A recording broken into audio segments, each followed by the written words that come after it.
Spain's World Cup celebrations spilled into the heart of Madrid as tens of thousands of fans lined the streets to greet their new world champions during an open-top bus parade through the capital. Waving flags, singing chants, and holding aloft the FIFA World Cup trophy, the players soaked in the electric atmosphere. As the procession made its way toward the iconic Plaza Cibeles, the route became a sea of red and yellow, with supporters of all ages turning out to celebrate Spain's second World Cup title. The festivities culminated at Cibeles, where the squad took the stage for a night of music, speeches, and a final tribute to a team that has written a new chapter in Spanish football history.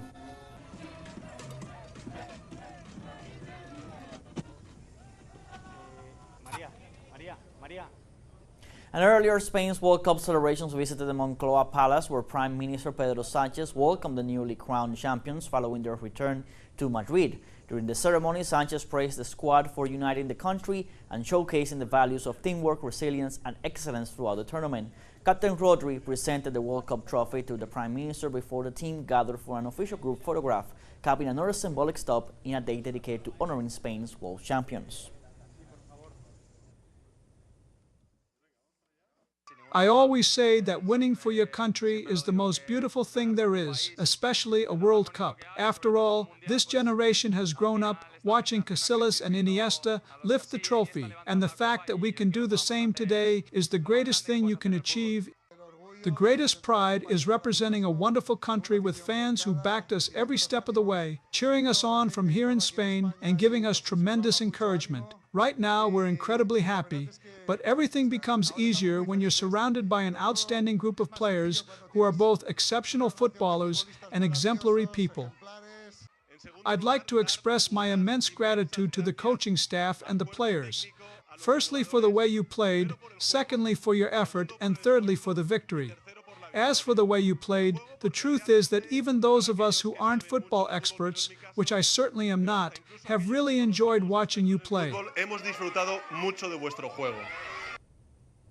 And 16 years after South Africa, Spain is once again world champion. Let's see how La Roja fans leave the game with our correspondent Álvaro Fragua.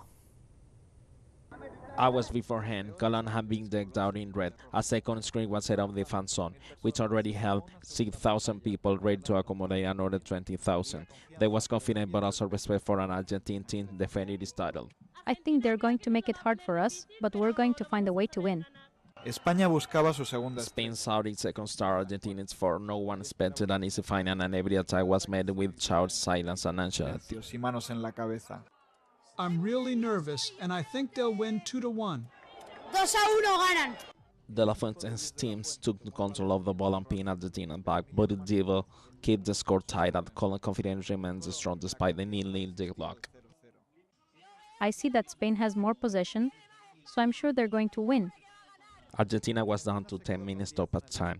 Nico Williams scored in the 96 minutes, but the goal was called off. The final scene headed for a penalty shootout until, in the 106 minutes, Nico crossed the ball and Ferran Torres scored a goal worth its waiting goal. We are the best in the world. The 1-0 scores back a celebration that spread from Cologne to Cibeles and throughout the country. It had been 120 minutes of tension, with Spain playing patiently, setting the pass and staying true to its game. I was scared. It was really intense, but I think Spain played very well throughout the entire World Cup, and we deserve to win.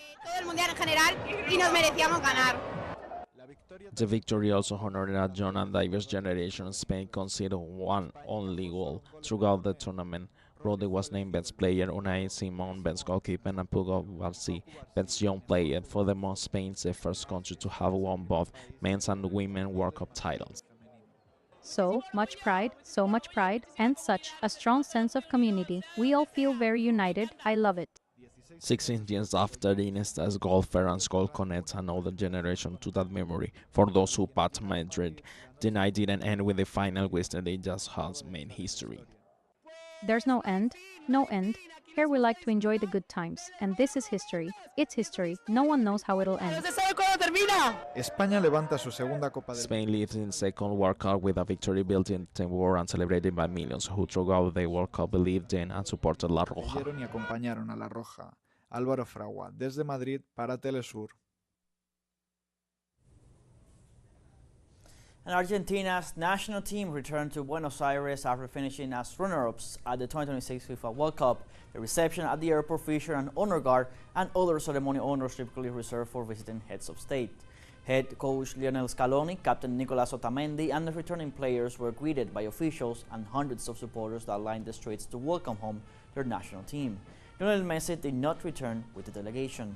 The reception reflected both the nation's appreciation for another remarkable World Cup run and the disappointment of falling just short of defending the title.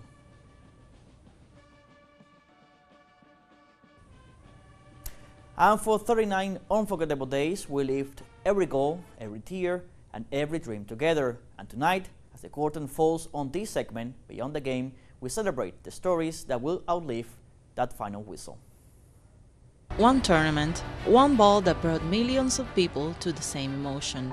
The 2026 World Cup comes to an end after weeks of unforgettable thrills and breathtaking stories, but also inevitable controversies. It was a tournament marked by debates over politics, commercialization, and inequality. But above all, the world was once again reminded that football remains the people's sport. This World Cup belonged not only to champions but to dreamers. Cape Verde proved that a small nation can stand among football giants. Norway inspired a generation by returning to the world's biggest stage with courage and belief. Argentina showed that even amid economic hardship and social uncertainty, unity, resilience and passion can still wear the colors of a national team.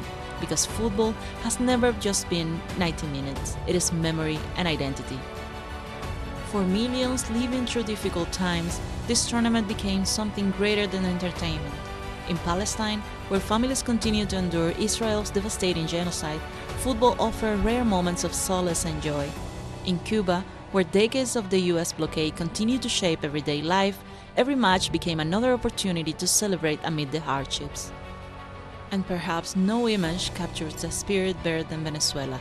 Just weeks after the double earthquake of June 24, as the world continues to marvel at the resilience of a people who keep moving forward and face their challenges with unity and brotherhood, the children of earthquake-hit La Guaira gather around television screens to watch the World Cup together. In the middle of uncertainty, football gave them something every child deserves, a reason to smile.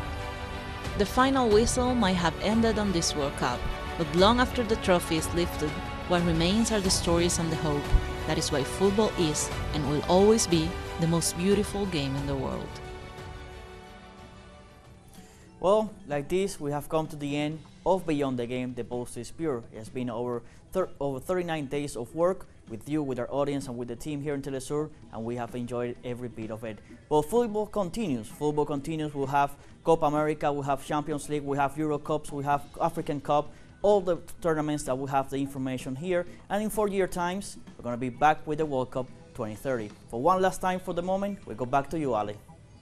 Thank you, Luisi, very much. Pleasure to have been sharing set with you. That was our final Beyond the Game. The ball stays pure, and with this special segment, we have come to the end of this news brief. Remember, you can find this and many other stories on our website at telesurenglish.net. Also, join us on social media. We are on Facebook, X, Instagram, Telegram, and also TikTok. For Telesur English, I'm Alejandra Garcia. Thank you for watching.